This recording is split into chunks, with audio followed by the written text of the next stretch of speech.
thank everyone who's here on this sunny day and whatever contingent you represent. This is the third and the last Images Precisely event of this academic year. These events and future events in this series next year are the public component of what we're calling the Transdisciplinary Humanities Project, which aims to invigorate and expand our understanding of the humanities and their public significance. The project sponsors interactions among multiple fields of knowledge and invites participants to bring with them the distinct methods and preoccupations of their disciplines.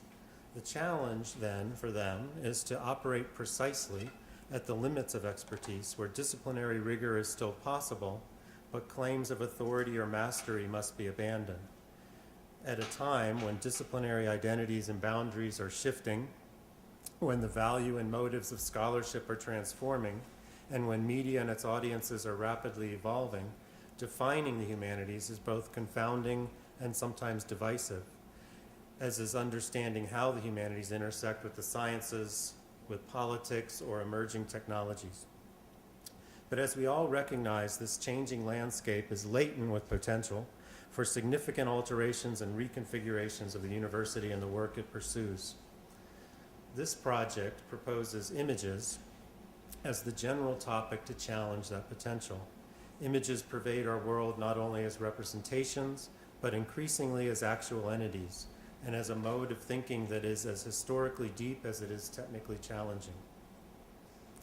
Quite simply, images are a complex subject of inquiry and a quickly evolving mode of cultural currency. The precise scrutiny, analysis, application, and understanding of images requires, or at the very least, allows us to consider innovative methods and resources, and to shuffle the presumed territories, limits, and purposes of academic fields. While that may already be an old desire, it's hopefully not a tired ambition. It certainly raises big questions. What would the university become if images were our common currency and imaging technologies were our standard operating systems? How would we need to adjust our fundamental assumptions about the production of knowledge, the intricacies of communication, the formation of identities, the operations of languages, the efficacy of politics, and the media of art? Or, on a lighter note, is it possible that sometime in the not too distant future, this building and others like it would be renamed the Hall of Images? Thank you. Tonight's discussion, Public Images, Political Views, will examine the role of images in the negotiation and formation of public positions on controversial topics. The work and the approaches of our three guests today offer distinct yet related approaches that cross traditional boundaries of media and academic fields. Each of them explores the puzzling ways that images effectively convey and configure the intricacies of cultural, social, or political problems. So I'll introduce all of our three guests. They'll make their presentations subsequent to one another, and we'll open it for discussion. So the first presenter is Shimon Ati, who is an artist and the SU Humanities Center's Jeanette K. Watson Distinguished Visiting Collaborator for the spring 2012 semester. His art practice includes large and small-scale site-specific installations in public places, photographs, and new media works. Much of his work gives visual form to memory by animating public sites with images of their lost histories.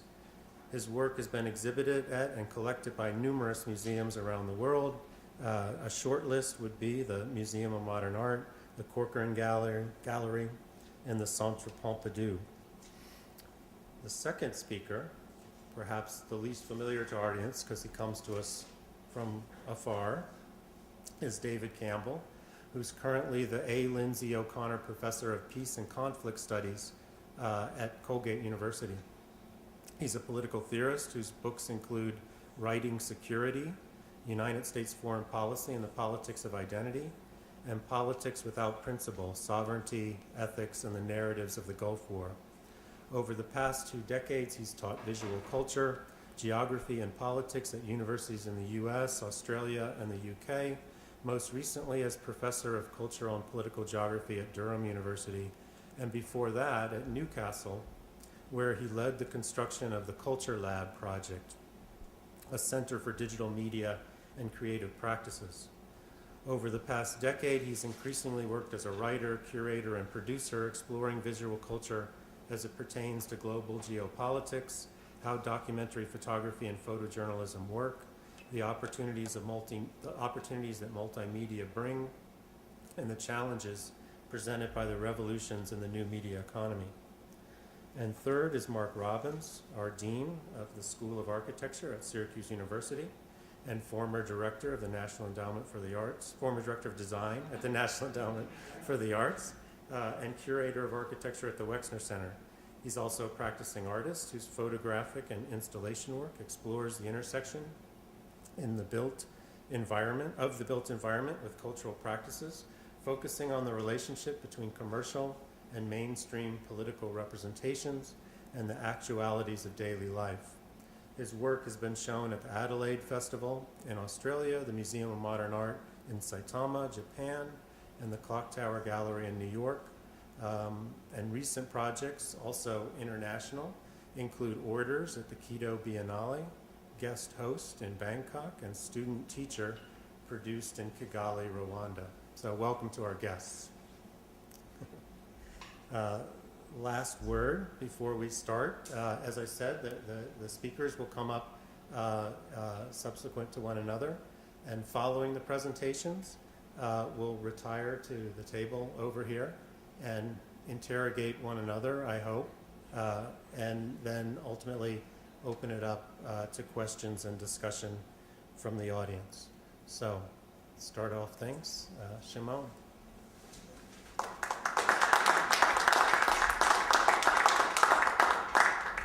Great introductions, Mark. And thank you for inviting all three of us to be part of this. Oh, cool. Great. Well, just while that's getting set up, it was an interesting gauntlet to be thrown by Mark to basically make some assertions or claims about the nature of visual images in our culture today, but through the lens of our own work. And that was a very interesting challenge. So I basically have two claims that I'm going to make. That's okay. It's, white's an image too.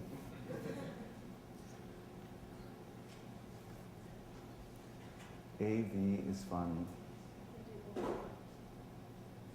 Sorry.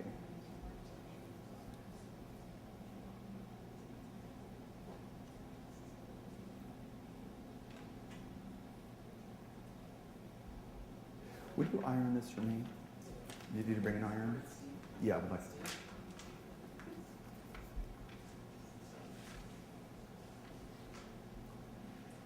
That was very inappropriate of me. I know I'm on mic, so gotta be careful. Sorry. I won't embarrass you anymore.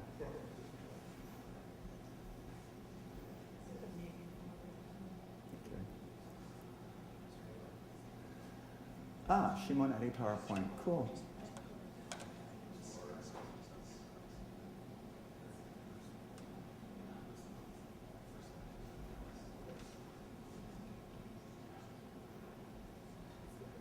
I'm showing you very little work. I'm just going to show you two arguably still images and an excerpt, one short excerpt from a multiple channel immersive video installation.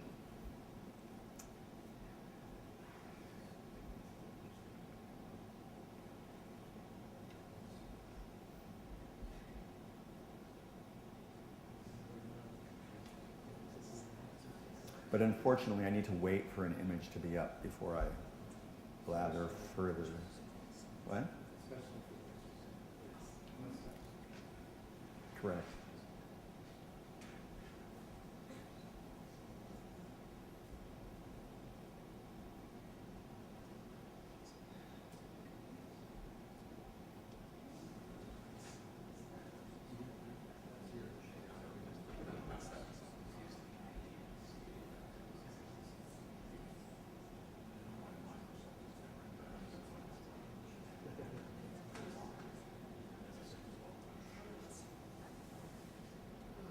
that's a long time for PowerPoint to open. I guess that's, yeah. Right. If when this is open, if I were to ask you to lower the lights, would that be a problem? Okay. Okay, thank you.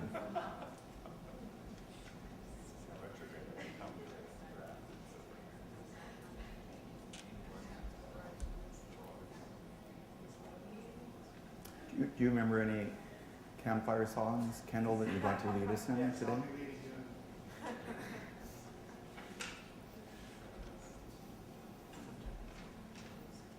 VPA is for. VPA is what? VPA is here to entertain you. Yes, exactly. Just two? Yeah. No, the slides are not. It froze. I mean, if that's my PowerPoint that is trying to open, that makes no sense.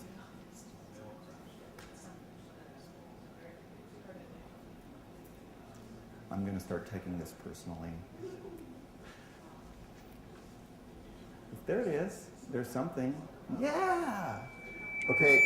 And if you can make that full, cool. And then I'm gonna, when it's ready to advance, I'm gonna ask you to advance a slide. I don't want to go near that PC. Okay. I mean, even under the best of circumstances, I'm a Mac person, but this seems, asking for trouble. So if we could just lower the lights a little bit, that would be terrific. So what you're looking at is an image. It's a color photograph of an installation I created in Berlin's former Jewish quarter, one of Berlin's former Jewish quarters, in the former East Berlin. And we know, generally speaking, we know what happened to the Jews of Germany and Berlin in the Second World War. Those who were lucky enough and had the means and the wherewithal immigrated, but the vast majority, I think about 2/3, were sent to death camps. What you're looking at is a slide projection of an image, part of an image of what used to be located exactly at this address in 1930. There was a Hebrew bookstore that was located right there. And so obviously this project was very labor intensive and research intensive, et cetera. It took me about a year. I did about 50 different installations, of which this is only one of them.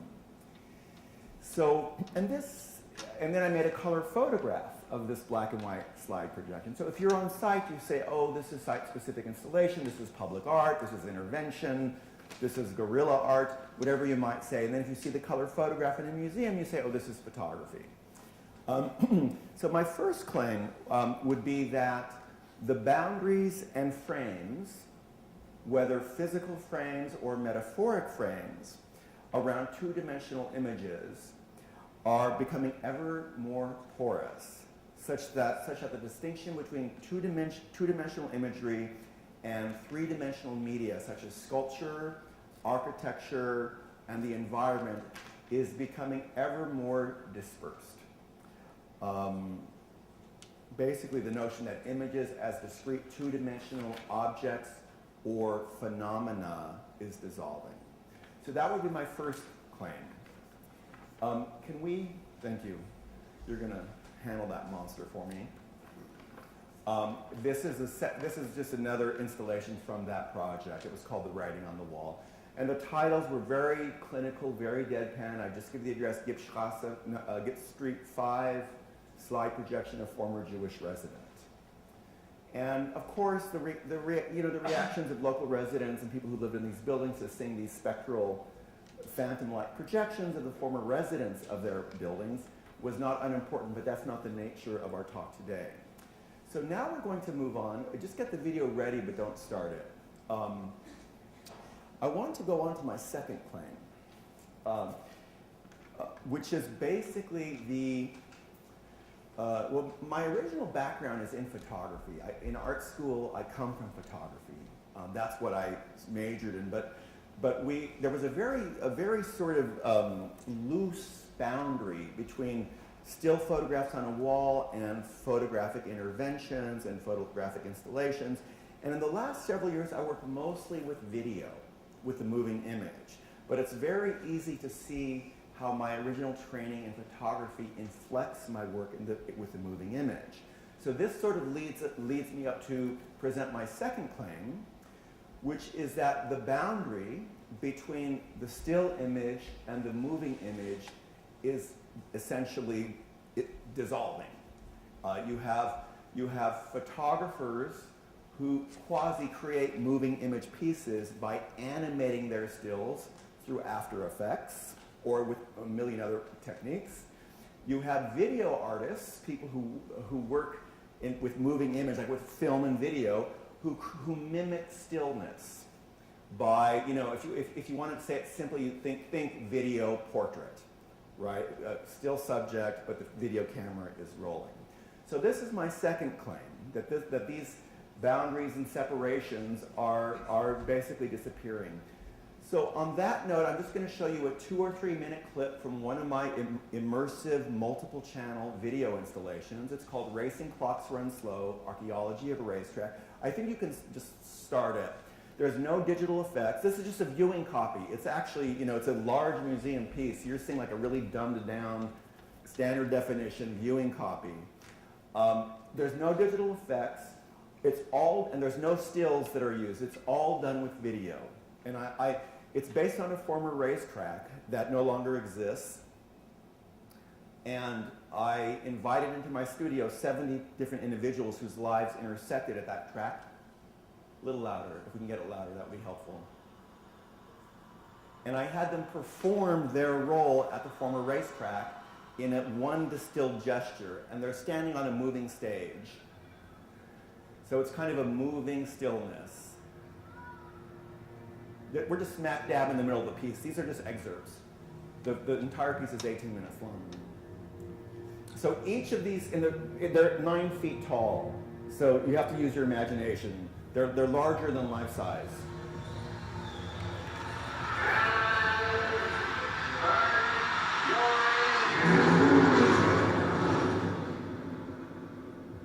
So they're holding absolutely still while they're being filmed.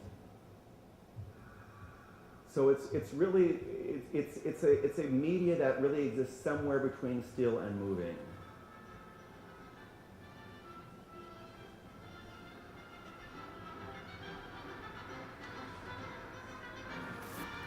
And I was inspired by, I studied a lot of Hollywood cinema and French cinema about racing.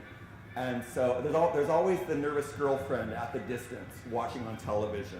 So there's certain tropes in the cinematic representation of racing that I kind of was quoting. And the detritus that you're seeing, like the car or the wreckage, they're not props.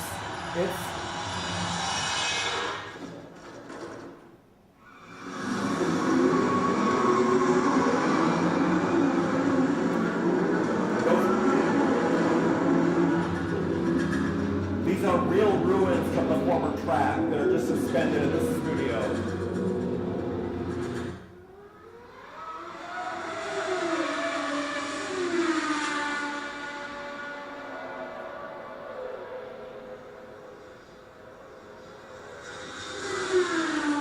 Even that guardrail was dug up from the former grounds.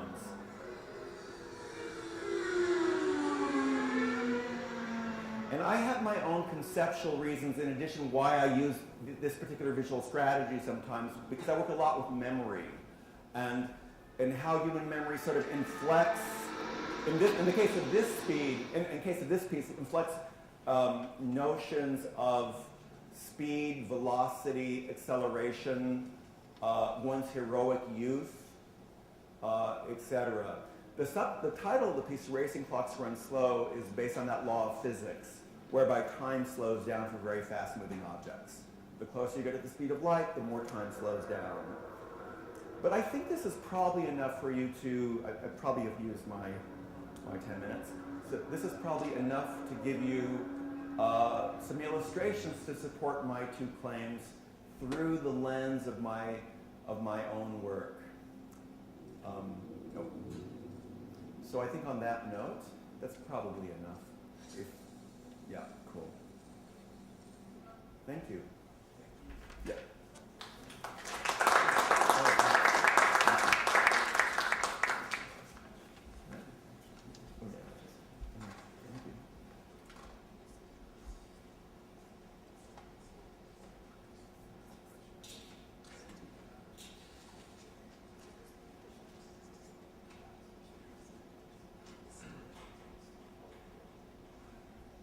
thank you very much.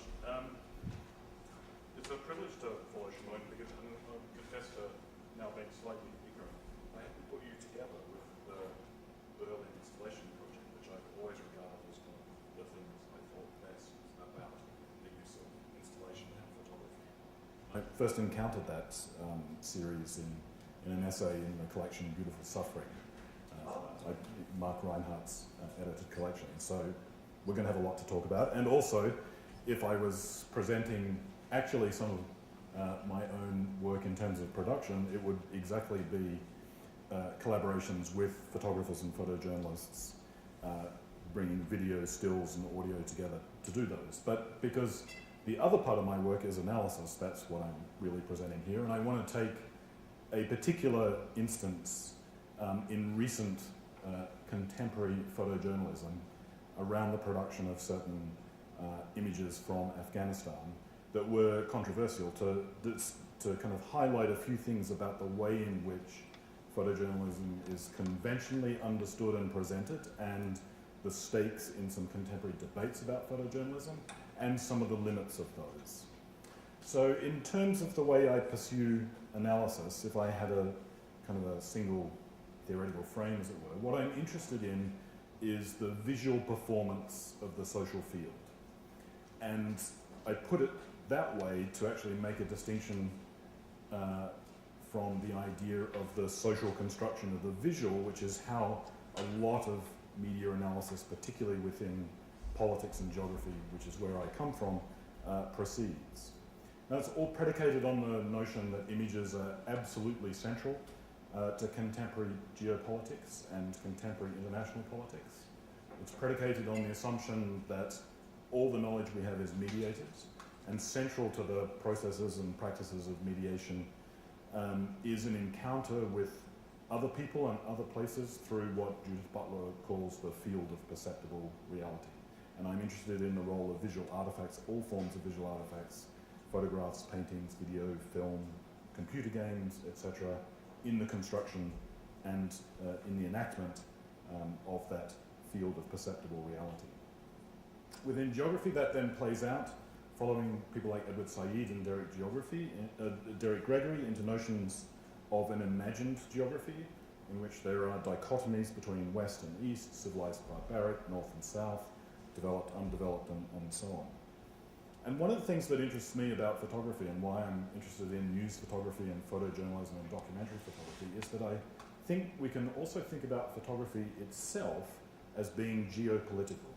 That is, photography as a technology of visualization is also involved in the writing of space and time.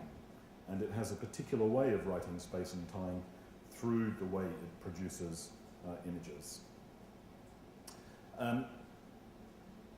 So what I want to do is consider these examples, which are actually photographs produced on an iPhone using the Hipstamatic app by a professional photojournalist, and then published in the New York Times in November 2010 as part of a story about a military unit's life within Afghanistan. It was part of the New York Times' very extensive Year at War project, which is a huge multimedia collaboration with stills, videos, personal accounts, and so on, that's been in kind of an award-winning construction arising out of kind of embedded journalism to produce a very close-up and series of intimate encounters with the military in Afghanistan. This was an enormously, within photography and photojournalism, the publication of these images by the Times was an enormously controversial moment. And the controversy was exacerbated when Damon Winter, the photographer, actually won an award both for this particular set of images produced on the iPhone through the app, and then these images were in the portfolio, which enabled him to be named Newspaper Photographer of the Year in 2011. So a lot of professional legitimacy was conferred on these images, and that tapped into a lot of anxieties within photography and photojournalism about the nature of the production of images. Now, as a general point, I think that the iPhone is an incredibly interesting device when it comes to thinking about image capture, because if you look at the statistics for uploads to Flickr, for example, the iPhone is now the most used capture device over and above all other types of camera for people submitting images to Flickr. So it's changing the way in which people are able to capture, upload, share, and distribute images, and bringing a lot more people into that process. And one of the things that results from that, of course, is a lot of anxiety about the relationship between the professional and the amateur, and notions around citizen photojournalism and so on. Now, those anxieties, I think, are what came out when people responded to Winter winning awards for these images that were published in the New York Times. And the response, I think, tells us a lot about how photography is still professionally defined by a long-standing cultural investment in notions of mimesis. So you got people saying, well, this could not be photojournalism because these images were the product of something that was, quote, processed through an app that changes what was there when he shot them. And of course, the ancillary to that was that people were claiming that, quote, photojournalism is about recording unfiltered what was in front of you. And because of that standard, that norm, these things were regarded as illegitimate, and an organization should not have awarded him a photojournalism prize for something using the iPhone and an app. So I'm sure you can sense in those sorts of quotes the cultural investment, how the cultural investment in mimesis is driven by a whole set of conventional assumptions around notions of aesthetics, objectivity, and reality. And I think the objections, were qualified by the idea that such images, people said it would have been all right to have images that kind of altered things if, quote, they were toned to reflect reality, which is an interesting move in the debate because it accepts within professional practice the possibility of actually changing something, despite that earlier definition about being unfiltered. And within photojournalism, that's one of the interesting things, because there is no such thing as a pure image at the time of capture in a camera. To actually see the image on the back of the camera on the LCD screen requires a little bit of processing. There's no originary file, and once you start outputting it as JPEG and other formats, the level of processing goes up and up and up, and then you get into Photoshop and the level of processing goes up. And certain levels of processing and post-production in Photoshop are perfectly acceptable within the professional standards of photojournalism for publication. Because a lot of people said, well, the problem with this is the New York Times is publishing something that's been, quote, manipulated, and you wouldn't accept that out of Photoshop. Why would you accept it out of Hipstamatic? But of course, if you think about the history of photojournalism and so on, quite significant tonal changes are not only accepted, but are part of the cultural history of photojournalism, most obviously black and white. And in the contemporary period, black and white is produced by the complete desaturation of a file, which of course has to be the ultimate in tone, the complete removal of colour from something. So surely that also changes something in the process of image capture. And if that's an objection against these sorts of images produced out of an app, why is that not an objection for the accepted black and white images that have become the icons of photojournalism? So why the animus to kind of hipstamatic images? Why the concern? Well, I think there are a whole series of anxieties and uncertainties running through professional photojournalism related to the transformations in the new media economy about who gets to be counted as a photographer, who gets to produce, who gets to distribute, where the boundary between amateur and citizen is, what's happening to the traditional platforms of distribution, what's happening to the way in which traditional assignments were put together and photographers were remunerated, so on and so forth. And indeed, there's quite a lot of nostalgia within photojournalism for a previous time when Life magazine was, the dominant mode for getting picture essays, etc. Some might even wish a return to that, which of course is an impossibility. But I think one of the ironies about the animus directed towards the Hipstamatic app is the sorts of images it produces are also moments, I think, that represent a considerable nostalgia for a way of seeing the world in the style and aesthetics of those particular images. I mean, one thing, for example, of course, is that the app itself is what you would call skeuomorphic in design. It's completely digital, but it's making your iPhone look like a plastic Instamatic camera with a lens that you change, and then in the reverse, you actually have a film canister which you change, even though it's completely digital. So, of course, Apple are the masters of skeuomorphic design, you know, with wooden shelves in iBooks and leather and stitching in iCal and so on. And the Hipstamatic app is a fantastic example of this. And that's what led a lot of people to say, well, what's the difference? Once you select a film and a lens, what's the difference between picking up your iPhone, having done that, and having picked up a Polaroid camera or a Holga or a Leica, having made a selection of film and lens, and so on. But I think one of the things that you see in these hipstamatic images is what Nathan Jurgensen calls kind of a faux vintage photography, something that manifests a nostalgia for the present. And and Jurgensen makes a very interesting argument where he says that social media's power to view the present as always a potentially documented past is something that is driving the appeal for these images and the way in which they appear in social media. So Hipstamatic, Instagram, and other services kind of work to make our prosaic and vernacular images seem more important, more substantial, and more real by applying to digital files a whole series of analog reference, like scratches, borders, erasures, light flares, and so on. And in this sense, hipstamatic images are creating something with signifiers of authenticity from a pre-digital reality. And maybe this is the reason why, when it comes to representing conflict, they're also popular. Jurgensen says perhaps the saturated, vignetted, faded, scratched way they're portrayed on simulated photo paper, etc., means that hipstamatic war photos frame contemporary conflict as like the wars our parents and our grandparents fought. Perhaps there's a notion of a desire for a kind of noble and just conflict in this representation of Afghanistan. Now, one of the things that I think is really remarkable about the critiques from within photojournalism to these sorts of images is that they were all undertaken in terms of the idea of the real versus the aesthetic.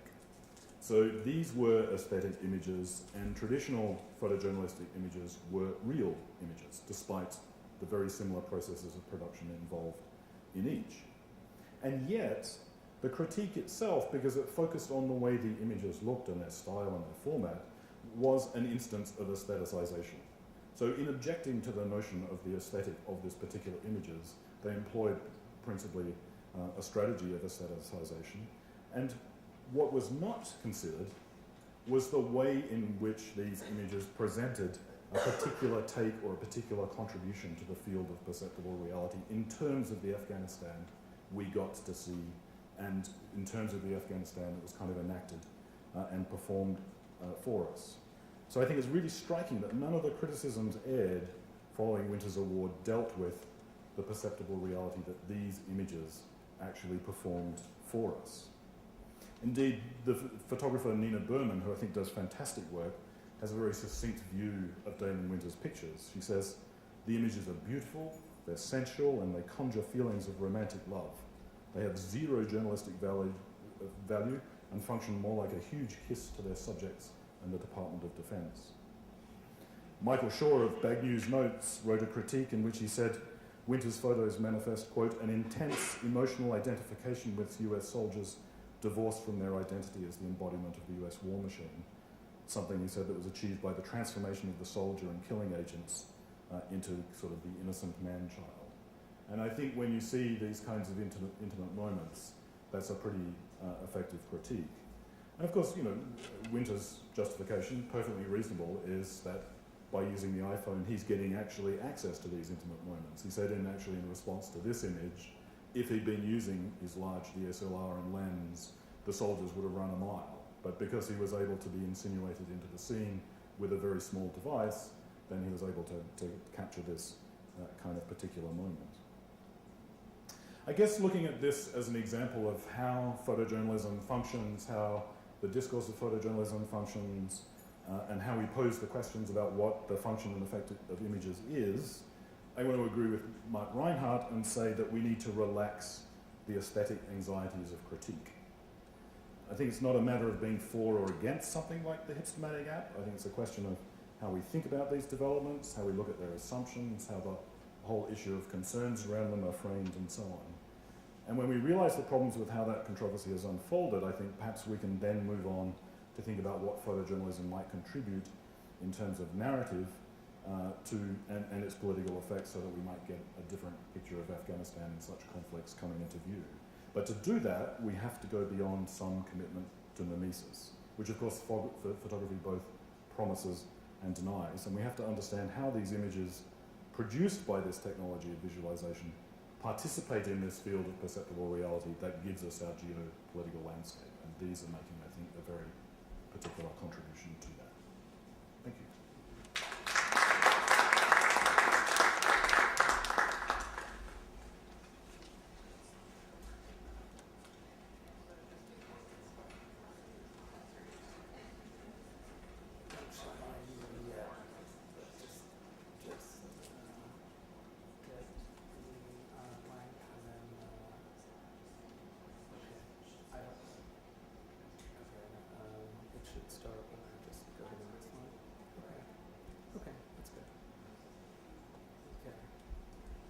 Thank you, Mark, and thank you, David and Shimon, for the presentations.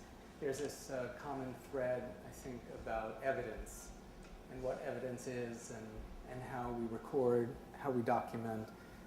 It's actually wonderful to see these presentations side by side, so thank you, Mark, for organizing this. Mark had asked me to do just a selection of what he said were exemplary images, and so to try to limit is always very difficult, and so we'll see how this goes. First of all, we'll see if the technology works.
Okay, but you get the idea. This goes on for about 15 minutes.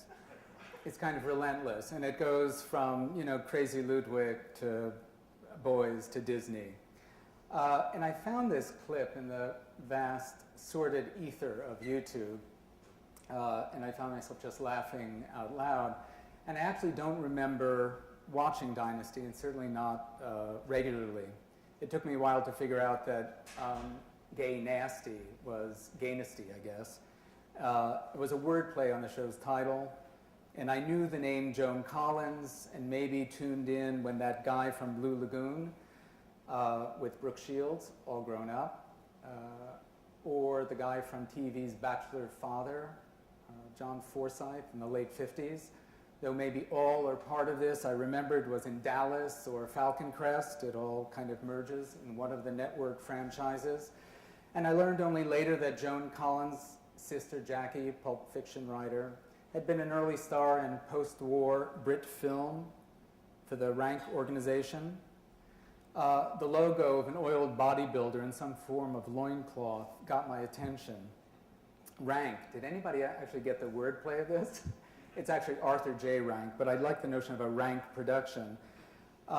And I somehow knew that she was Jewish, which seemed like an odd combination for a starlet Brit with people of the book. Unexpected, like Sandy Koufax at bat on an American playing field. So I showed you this little clip and my kind of vast lack of knowledge, not to highlight the cultural gaps in my understanding of early 80s TV. I was in grad school after all. But that I knew enough to make sense of this and to get it. Just from the format, the slick production values, the cool medium of TV, the music, that Bach-light classical horn canon, a form in itself which employs a melody with one or more imitations of the melody. Its graphic design, sweeping location shots, Cologne, no less, not Denver, with oil derricks, Dallas perhaps.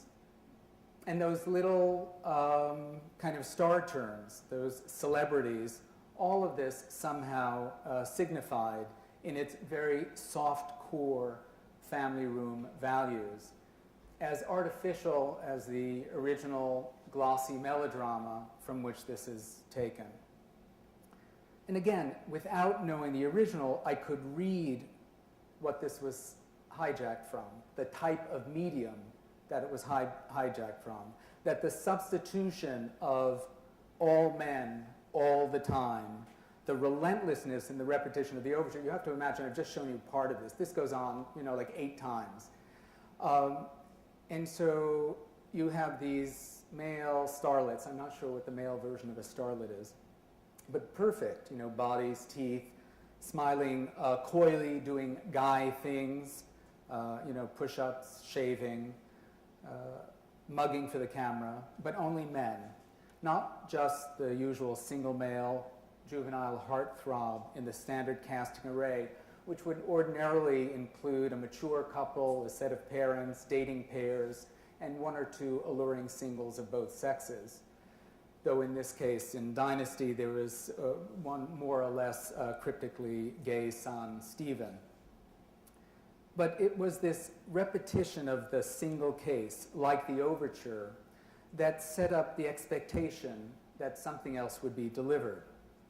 What would the show that would have followed have been like? And of course, we don't know. Humor and critical practice are complex because they both require a reading of standard codes that can be manipulated or thwarted.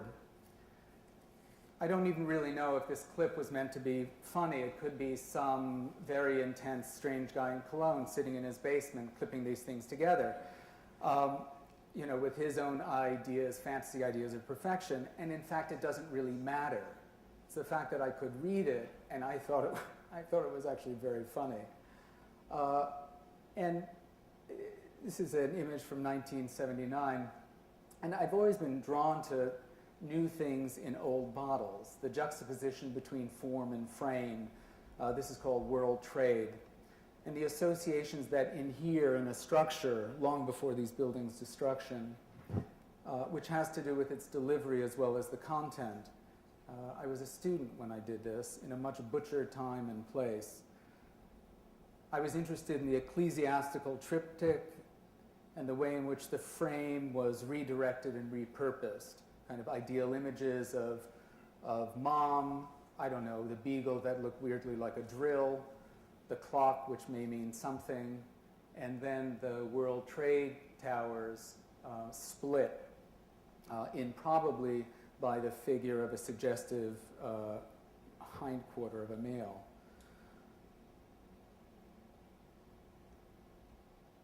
So using 10 years later similar formats. This is something I had done when I was at McDowell, probably 10 years ago now. So this is called tiger fur, and actually tiger is the Pomeranian, not the guy. And so again, using a diptych, you set up this kind of proto-filmic set of adjacencies that develop relationships, and one wants to read meaning between them. So I liked this, this heightening of a reductive case for male beauty, and the humor, pet humor, if you will, animal on animal, and the kind of reflection between what is in fact fake fur next to the real fur next to the man. And this is related for me to the operations which are fairly well worn in contemporary modern art practice when we think about Smithson, for instance, site, non-site. In a piece for the Miami Art Project called Import-Export, I photographed for a period of time the guys who were invisible because they worked the Miami River. They were actually what propped up the economy in Miami, but were invisible. And I took pictures of them like class pictures and put them next to more touristic images of Miami. This is the Disney boat with the ears photoshopped out to avoid suit. And then these images of the non-conforming cases were placed, this is in Little Havana, and so these were Nicaraguan, Salvadoran, and Haitian sailors in the old Anglo area, in what remained of Overtown, which was the old African-American neighborhood, which was blown away. Again, here, the juxtaposition and the adjacencies, this kind of exquisite corpse that happens in the public realm, where you come upon images which are somehow undecidable. They're in a place where commerce or consumer urge should be cultivated, but in fact you're not sure what it is that you're being asked to buy. And architecture, of course, is one of the largest of these consumer items, and it uses a wide array of signs and symbols that are readily consumed. This is in Dallas and Highland Park, a series of photographs taken at about 3 in the morning, using only the available light in these very, very carefully constructed landscapes with every blade of grass fetishized and lit. This is where George Bush lives. And so as if this weren't enough, the kind of little foo dogs, the kind of 1960s weird recasting of kind of Leave It to Beaver, or actually Connecticut, but Connecticut in Texas, and the insertion of the house and the columns and the what's he doing there in the midst of the kind of faux grandeur of Tara next to George Bush's house. Over drinks, we can talk about what happened to this figure during the photography. So, we can think about architecture, and we think about this notion in some way of, one can think about the whole of the Renaissance as architectural drag. And I dropped out that image. There's one that juxtaposes San Giovanni and Laterano with Joan Crawford, but I've been counseled never to use Joan Crawford in a public lecture. So I didn't. But of course, there's a political voice to work, and the same recasting or the questioning of sort of current political and social conditions. This is from a piece done in Quito that Mark had mentioned, called Orders, in which people from soldiers to policemen to Quechua Indians to parochial schoolgirls were asked to pose on a scaffold that was constructed in one of the largest monasteries. Quito is built around 4 of these monasteries. And the notion of orders, of course, relates to the colonial cathedral, which is in the backdrop, and the kind of persistence of, rather than international Catholicism, international capital, and the still persistent control of capital within cities like Quito in Ecuador. So in thinking about Mark's title, this notion of the kind of two clauses, images precisely, and I kept thinking about this notion of images and why precision would somehow seem as to create a frisson with precisely. There's something about precision which is thought about in the sciences, and somehow images, art, visual culture in general is thought of as more squishy, somehow less easy to identify. But in fact, perhaps one has to question the use of text. Is it that, is text in fact safer? Is it somehow less multivalent than images in the way we trade? In Bangkok, a year after the riots between yellow shirts and red shirts, taking the images, and these are actually, you're seeing a still of what were video loops, photographing children of some of the most privileged residents of Bangkok living in gated communities. These were then just projected on 55 screens within a mall next to the mall that had been burned the year before. And over this, you would hear the music, which is associated with the king, that broadcasts each night in Bangkok. And I'll just leave you with this kind of last image that from a series that I'm working on about an expat artist in Rome, Hendrik Anderson, who had this kind of odd pen pal relationship with Henry James. But for me, it suggests this kind of problematic between nostalgia, beauty, image, and consumption, which is much of what images offer us, and the kind of pleasure with which we consume them. Thanks very much.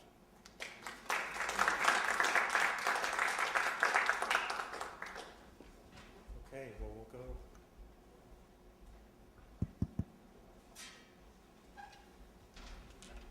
Wherever you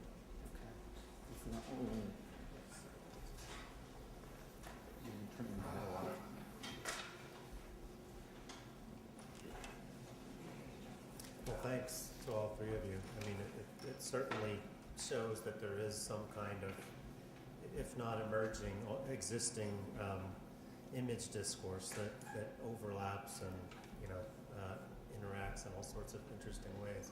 I guess before I ask a question, I wonder if you all have questions for one another.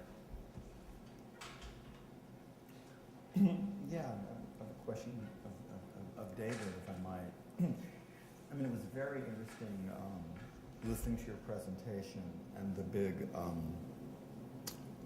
controversy surrounding those images. Can you remind me the name of the photographer? Damon Winter, Damon from the New York Winter. Times. Right. It's very interesting because, first of all, so much of the focus was on the technology that was used to create these images. But for me, that wouldn't be the first question in my mind. I mean, it's sort of interesting. I mean, well, I guess it's sort of a two-part question, or question statement. I just sort of wonder, would the controversy have been less if he produced a seemingly identical body of images, but that were created with traditional analog color printing and toning techniques? Because you could create the same, almost indistinguishable. Yes. So that was what I'm curious about, first of all. Yeah, I think the controversy would have been absent, actually, Really? if that was the case.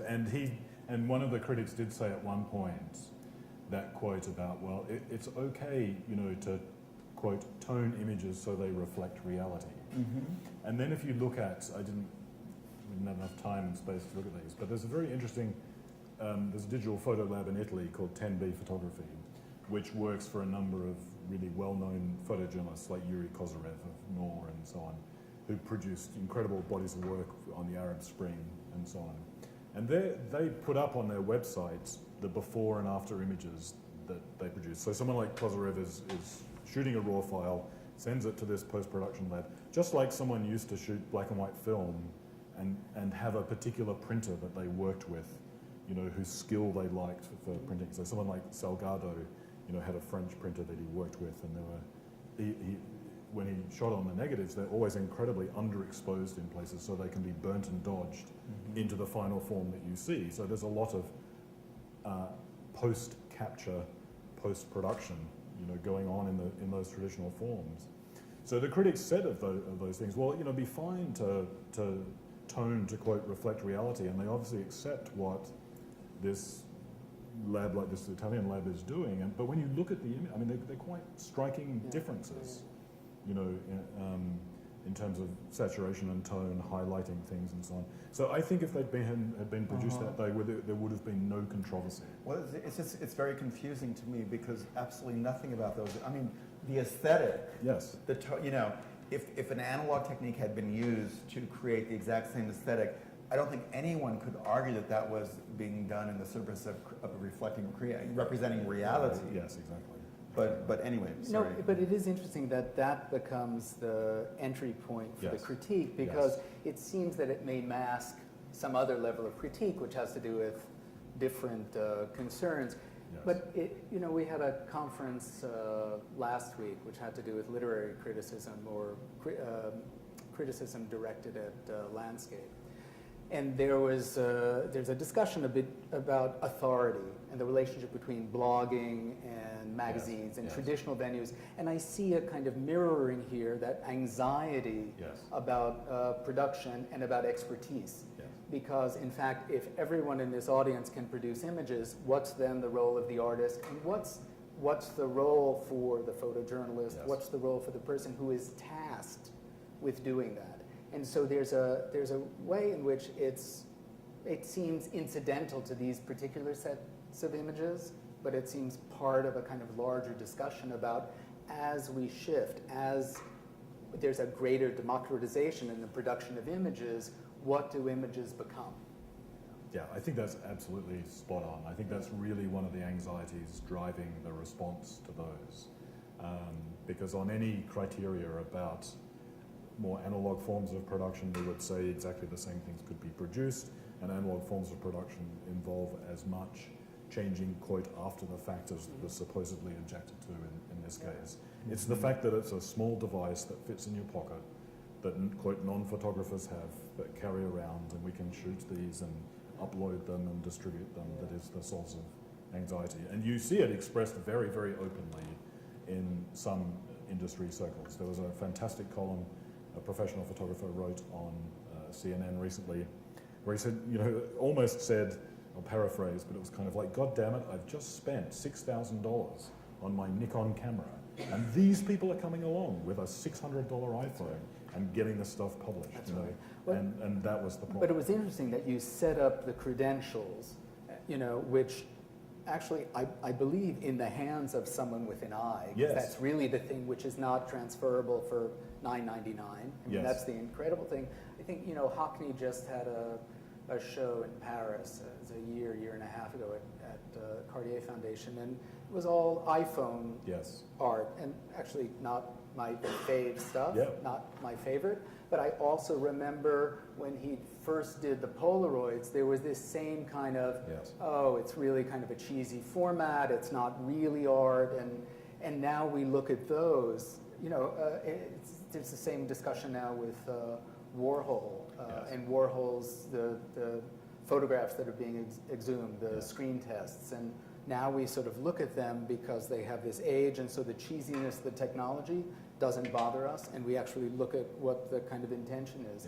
And so maybe we're just at this moment where there's a kind of emerging forms that we don't take seriously enough as a adequate vehicle for voice, for artistic vision. Yeah.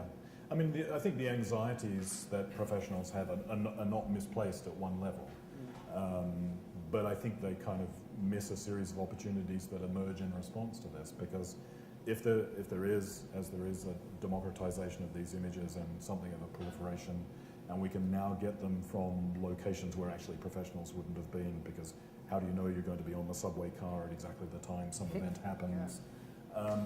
then surely there's a space for, given that this is kind of a love of images and an increased consumption of images and so on, then there's a space for greater storytelling with images. And the one thing that, quote, amateurs or citizen photojournalists don't do is kind of narrative, and they don't do storytelling, and they don't do larger bodies of work and so on. It seems to me that that actually opens up a whole lot of opportunities, but it's a repositioning, and some people are resisting that.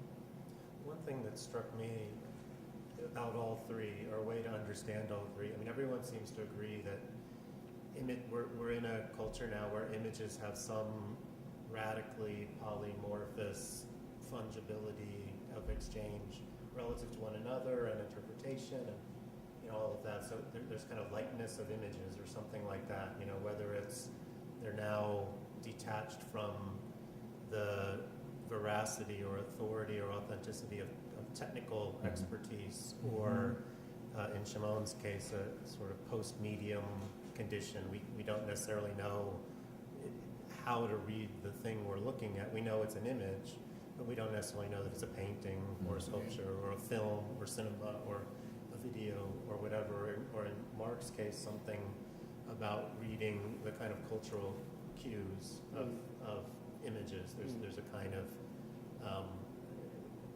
more pervasive, ability to, without having genre, you at least can read the cues and place it relative to some genre. So in every case, the authenticity of the image is detached from some form of expertise or authority or something like that. But what it seems to do, and tell me if I'm wrong, is transfer the discourse onto the backstory or the details or some anecdotal evidence. So in the case of the iPhone pictures, we have to know, well, this is how they were taken, this is the app, and so the discussion about the image starts to become about all this other evidence, sort of like Roland Barthes' notion of the reality effect, that it's the details that produce the reality. Just if you think, again, back to Warhol, the misregistration, for instance, of the images, which reflects the way the thing is made. And I think what you've said about Shimon's is great. I'm staring at this image, and it's great. It could be, Caravaggio. It's amazing, the dramatic lighting.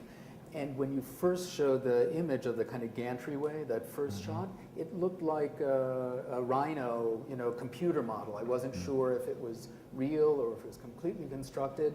And so in some way, it raises questions about its own making while you're also completely engaged because they're very sensual, they're very attractive images. So that seems to be a very kind of compressed and kind of remarkable thing to accomplish in the work. I mean, it's in a different way than the initial project, because there it's much clearer. It's projection. It's within some sort of canon of projection. But because you thwart our understanding about the way the camera has functioned vis-a-vis the subject, and also that kind of disembodied floating quality, which is both very, very modern and like those incredible blank canvases, the black canvases of Caravaggio and people of the late Baroque.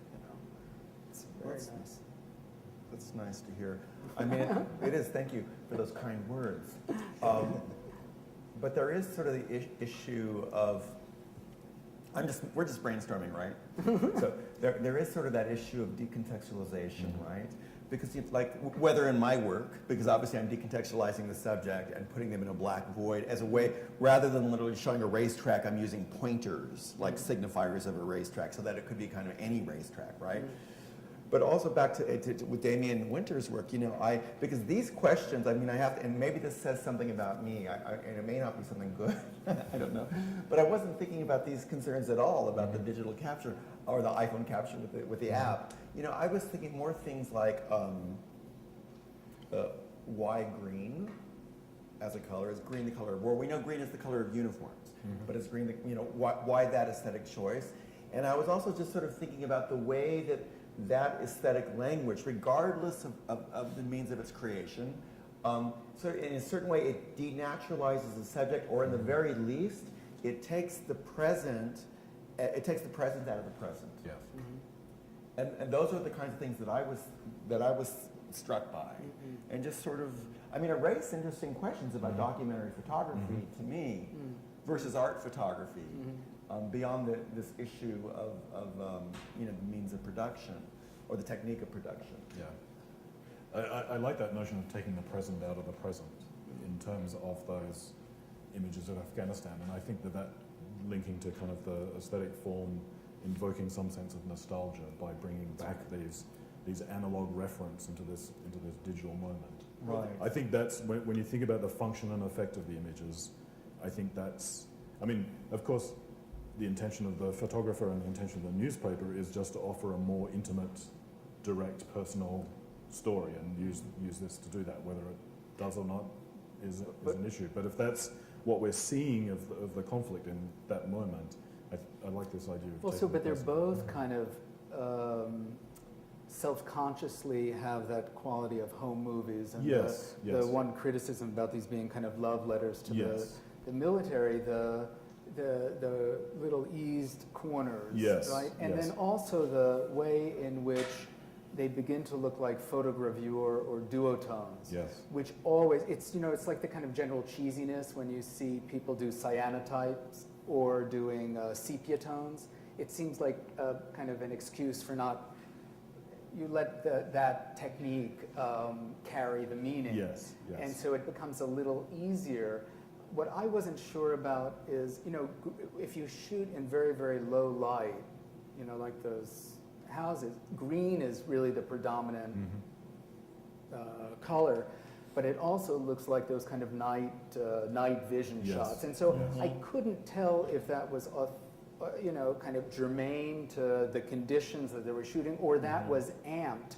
But because there was such a consistency in the greenness throughout, it seemed like a fairly produced Yes.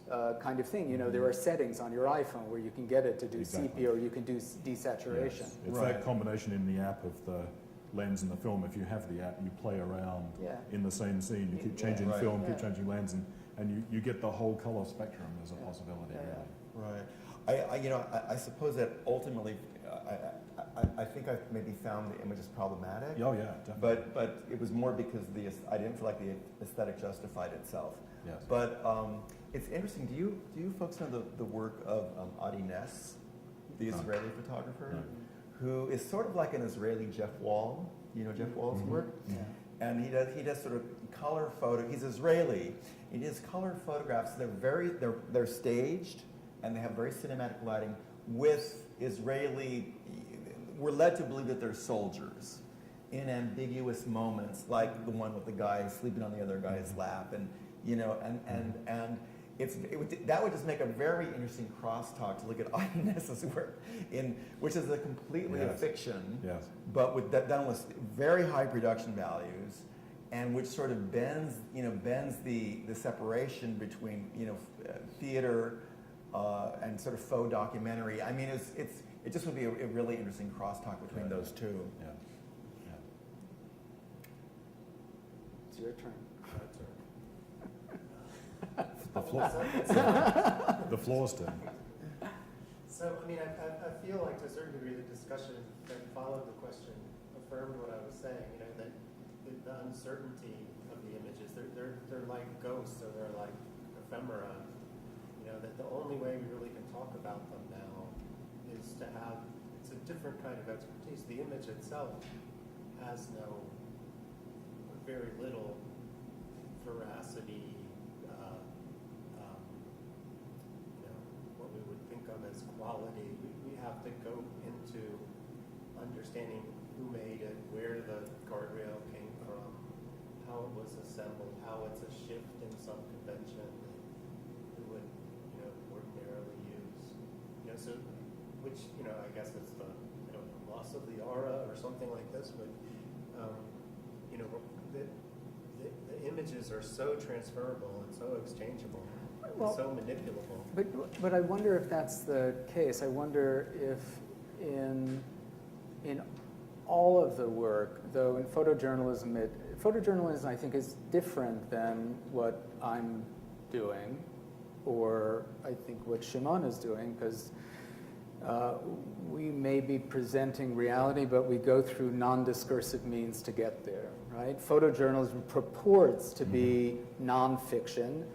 In some ways, you can use fiction to approach truth in very, very different ways. So I'm not sure that, truth or truthiness, it really does come into play a good deal. And the fact that there are questions about the reality of those iPhone images because of the way that's been kind of doctored or tinted or presented is one level of questioning. But the fact that people still question it means it still has authority as presenting, the facts, that we still believe in facts. And photographic stuff seems to have a kind of an immediate appeal. And it's the knowledge of that that advertisers use with such kind of abandon. And if there's anything that in the work that I showed is to talk about those codes and how those codes can be roped into, say, other sorts of things, to reveal other sorts of things.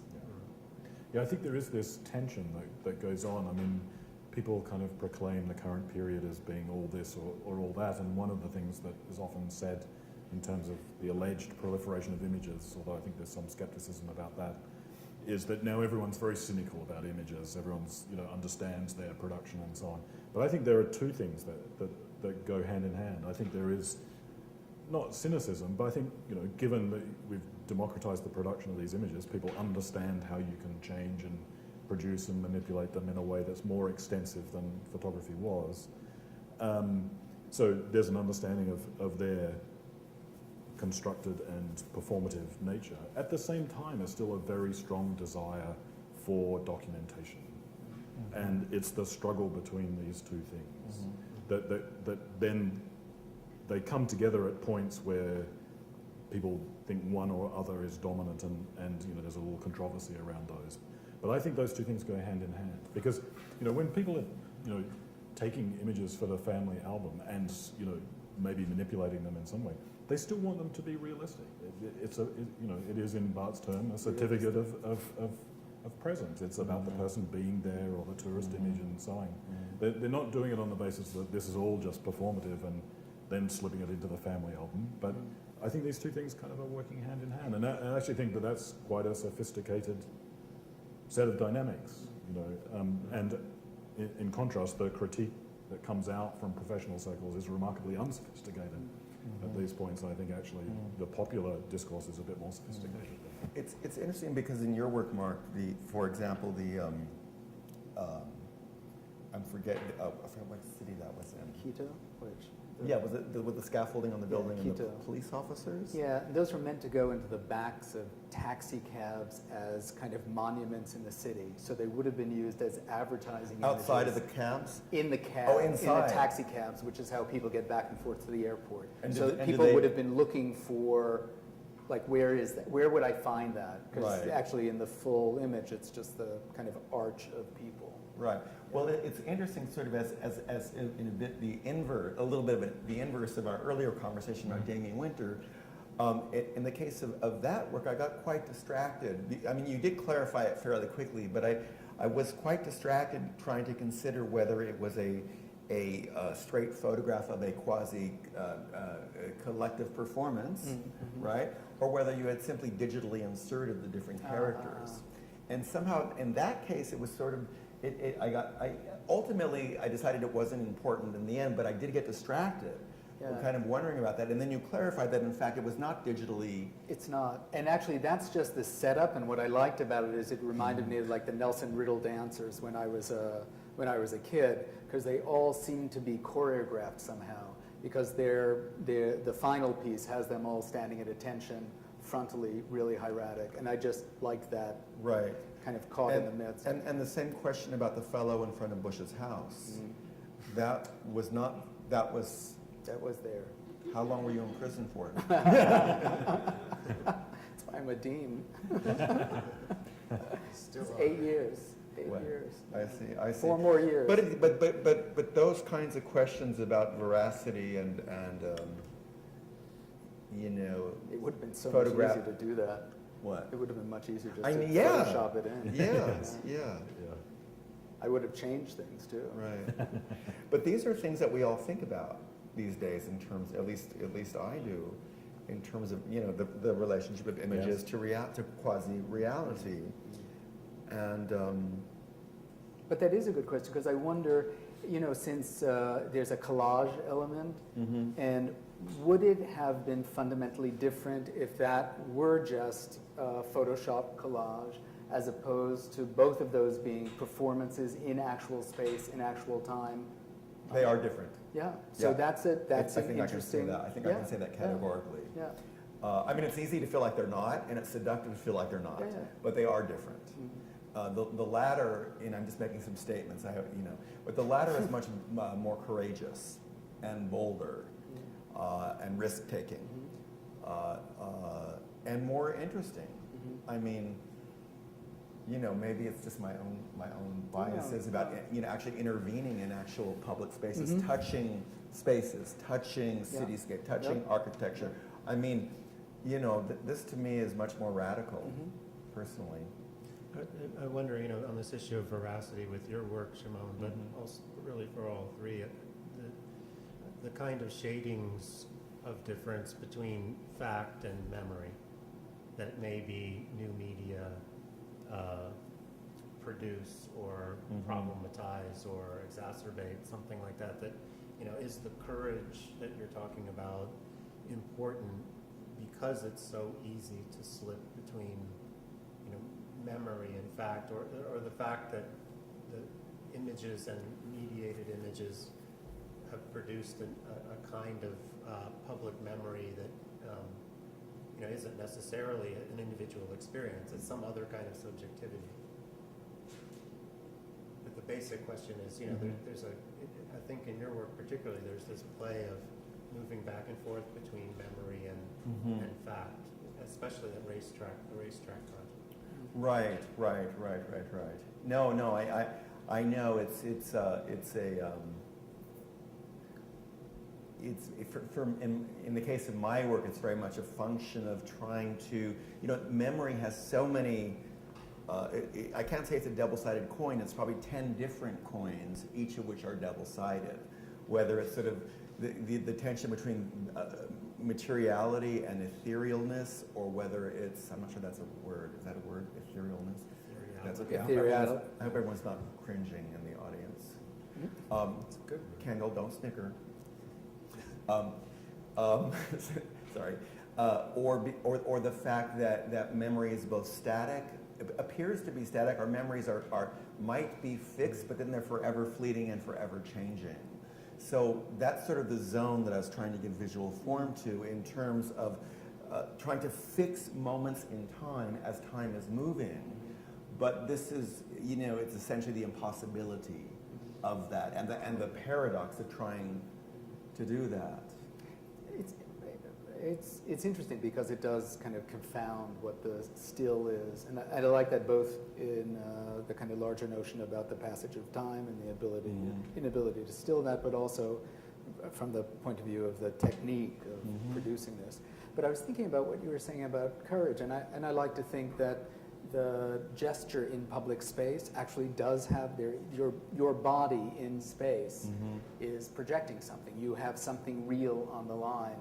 But then I also think it doesn't actually dispense with the courage in the way that images could be used as just images. Collage and I think about Bayer's agitprop posters that were made in Germany just in the years before the war, the kind of anti-fascist posters. And so those are collage, they're not actually real. They didn't occur.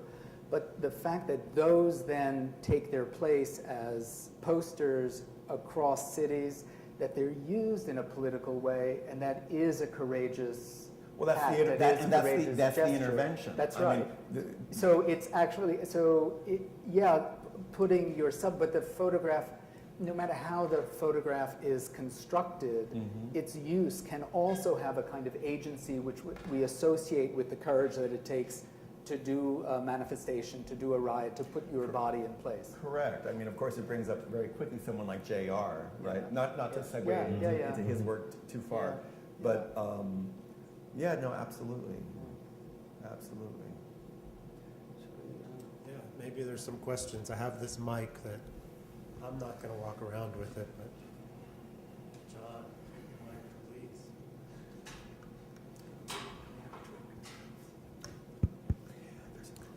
So thanks for three really tremendous presentations. It strikes me that all three presentations seem to be noting a kind of shift or transposition of modernist transparency.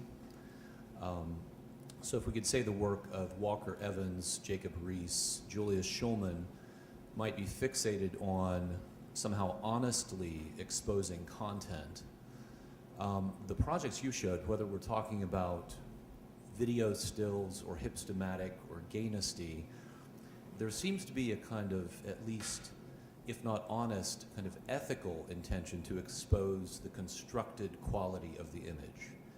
As though, you know, if modernists were concerned with the medium somehow extracting the aura of the image, we're now kind of trying to kind of staple it back on to the medium itself or the apparatus for image construction itself. Would that be a fair assessment? Is that a shift that you'd be comfortable saying is taking place? A shift from a kind of honest exposure of content to maybe an ethical exposure of mediated, constructed image? It's a very good question. Once you bring in, once the question comes to ethics or ethical responsibility, it becomes very complicated. It's hard to know because I'd like to think that we are all the bearer of ethics here and that we've emerged into this great kind of critical culture. And it's hard because of the photographers that you've chosen who like beautiful lighting and things, right? And it's just exposing those things. But I don't know that one could say that the evolution has been from a kind of documentation of the thing to the obsession with the apparatus or a kind of The representation of how the representation of the thing is that's right, constructed. or the kind of economy, market economy into which it falls. So I'm not sure how that construction actually holds, because some of the earliest images we have that are photographic actually experiment with fiction and also play with the medium in a way that kind of exposes the medium. Early work. Right. It is kind of interesting. I want to ask a really naive, kind of green question at my late stage in life. But is it really a binary? And is it really a binary enterprise? Because we always approach it sort of in a binary way, this or that, or in that sort of way, or that was the zeitgeist of that time versus the zeitgeist of this time. And of course, some of that is going on, but it's just radically different languages. I guess what I'm trying to say is I'm not sure they're in juxtaposition with each other. I still think about, really extreme situations like the role of documentary photography in exposing genocide, or bring. Yeah, Well, I but- No, go on. I'm just sort of No, musing I'm out just loud. thinking I saw a really wonderful show, Women of the Avant-Garde, 7 or 8 artists. It was, Germaine Dulac and Dora Maar, and these are incredible manipulated photographs where it's really not about the thing, it's about identity. There's this amazing stuff, the Claude Kahn, those images going back to the late teens, early 20s, all about identity work. You see kind of Cindy Sherman writ large. So there is that kind of urge to take the medium and speak about things that weren't being spoken about in popular culture or more popular art. And this goes back a very, very long time. And the medium is what? It's 160 years old or so. And it seems to me from the beginning, the medium has been used in ways which are more or less about stirring things up or supporting regime, threatening regime. I also think about it's just going with this further. I mean, there's also that very interesting intersection between newspaper reportage, text and image, and contemporary art. I think of artists like Hunter Reynolds, who makes these very large installations that are completely comprised of newspaper clippings that are sort of sewn together, and they have a certain kind of patina to them. But in his case, it was sort of cataloging the early days of the AIDS crisis, but in a very, in the language of the patina is one of contemporary art, and they sell in galleries as a form of art. There's a lot of artists who work in that way. I don't know what that tells us in the context of our conversation today. But I guess it's that, what is the boundary between memory, history, and literature, in some way? And of course, I don't have the answer to that. But Mark does. Yeah. Just give me a minute. He has a Give me gleam, minute. he has a I'll gleam tool in his something eyes. out. This is the moment. This is the Mark Robbins moment. Sleep deprivation. I was just going to say, I mean, I don't think that we've entered a new cultural era where it's all about one thing or all about the other, because I do think that it's this problem of the binaries and so on. What interests me about the example I showed was the way in which a very dualistic understanding, erupts very quickly to try and contain what it sees as a problem and installs, a very traditional problematic. And yet,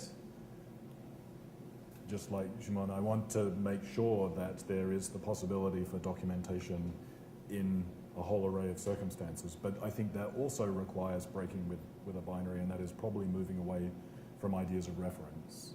And I'm interested in people who are thinking about and are writing about photography and it goes back to one of Mark's original comments about the way images cue you to certain things. I like the idea of the function of photographs is to point to things rather than actually refer to things. Because it makes it a much more activist enterprise. It still has the real involved in it. It still has the documentary involved in it, but it doesn't efface all the circumstances of production.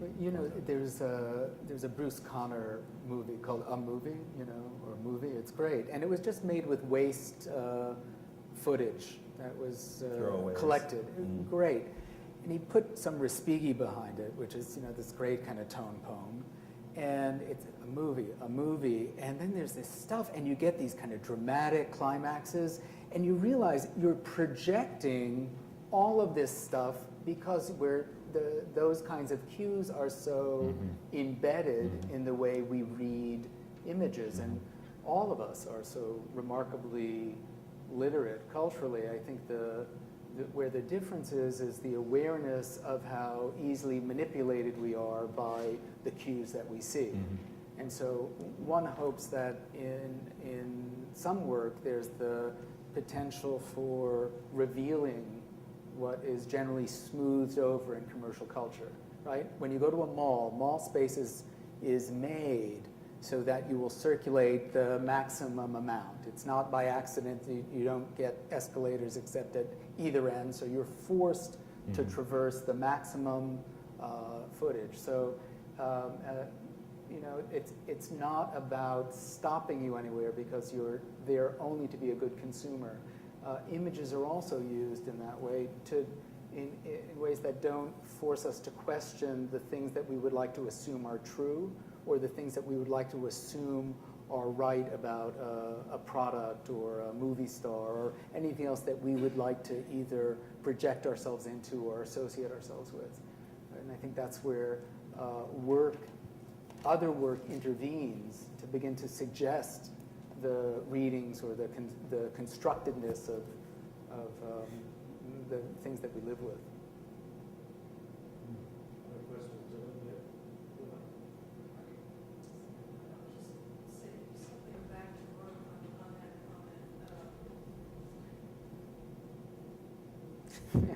Okay.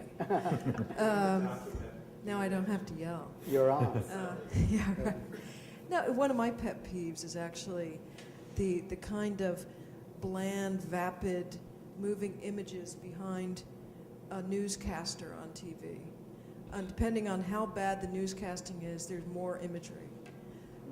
And it seems completely unedited, and yet, on many occasions, I've noticed that there's an interesting correlation or miscorrelation between the images that are just running past, and we don't know what they are, but they're just images, and what's being said or proffered as news.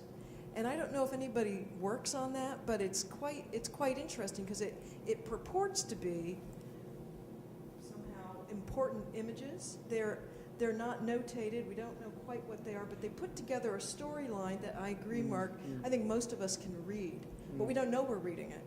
And at the same time, we're listening to another storyline, which becomes the caption, and then we put those two things together, and they may not have anything to do with one another, but they construct another narrative. So this is, it's been one of my pet peeves for a while, and you know, I think probably for some generations, the way that they take in news or reality. Right. No, I mean, if you think about when, you know, going to the movies was also a way that you get your when you'd get your news, like Movie Tone. And so when I used to look at documentary films, one of the things that you do analytically is look at the relationship between the image and the caption. And if you do some study or analysis of what the image was, you'd realize that, no, this guy was, you know, he had a bad stomach that day, and it wasn't that he was commenting on, you know, the Austro-Hungarian Empire blowing up, but that was the image, which then had the caption, which then fixed meaning, which was either true or not true. I was looking at the captions in the images that you showed, and there's the one on the socks. Yes. Socks which fell into an irrigation Yes, canal yes. and were stained with human waste. Yes. And I thought, what does that really mean? Yeah. What is it? And I couldn't imagine, were they washing the socks? Yeah. I mean, who knows? So that's already a kind of editorial Yes.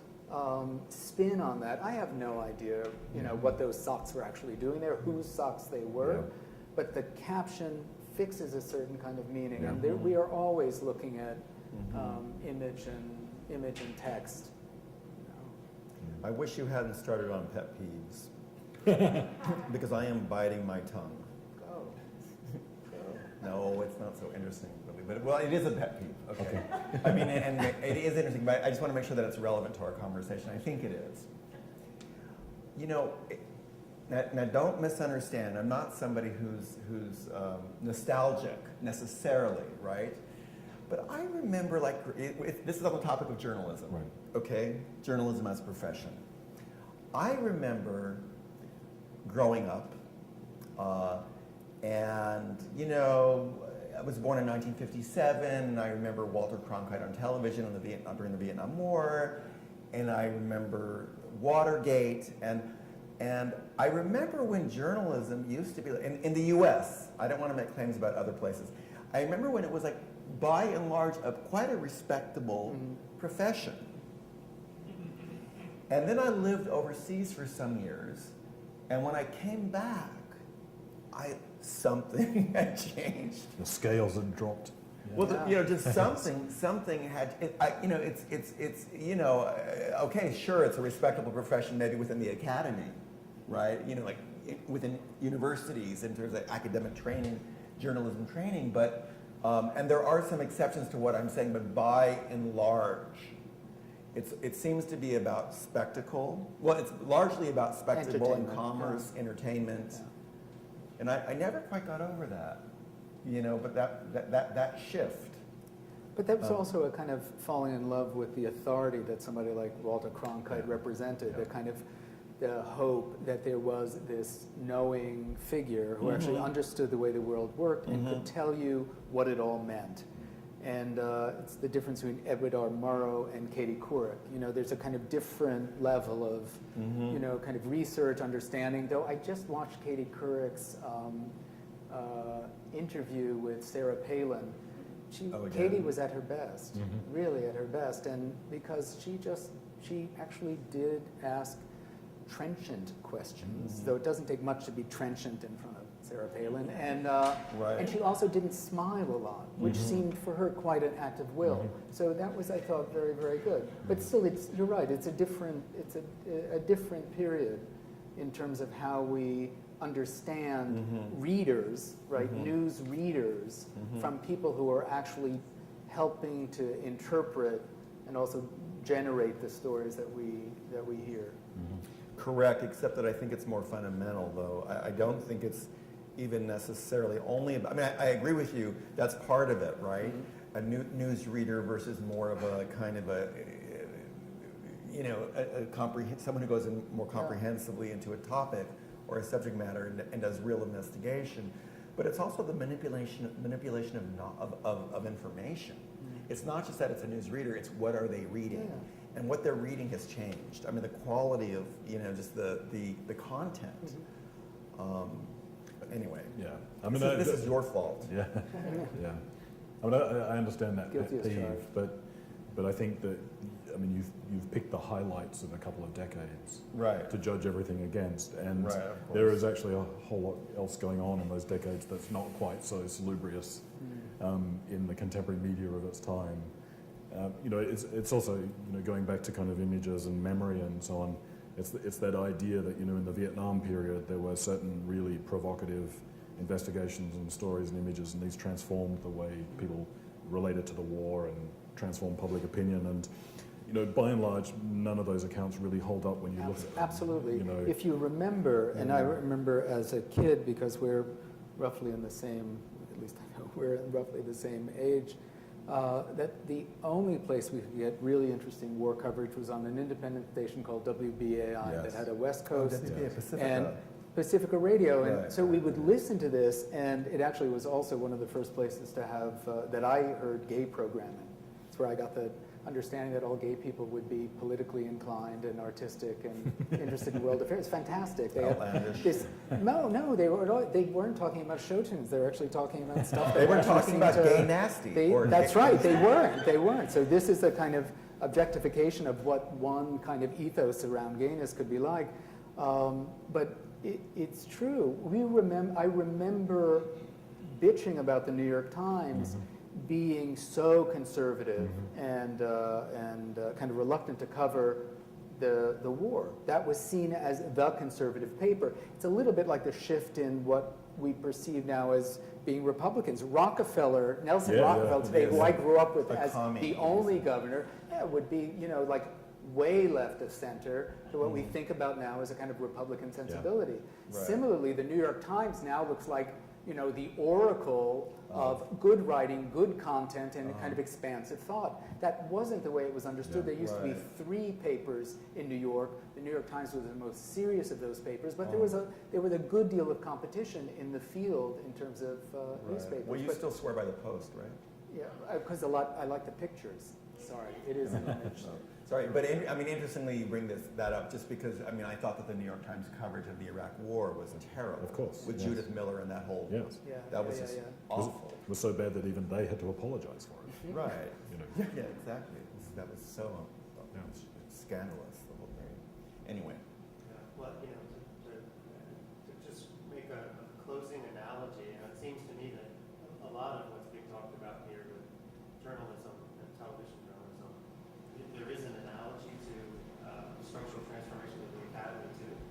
You know, that a lot of the effects and the conditions of reporting and the presentation of the reporting and the economies that are required for that reporting Yes. is a function of cable TV and marketing, you know, the sorting of data to have target audiences. You know, so a lot of it is exacerbated by an image culture, or those structural changes mean that image culture plays into its hands, I guess you'd say. But there's similar, hopefully, possible transformations Yes. of the academy that mean we have to have different, not only different subjects of study, like image studies or something like that, but different methods for scholarly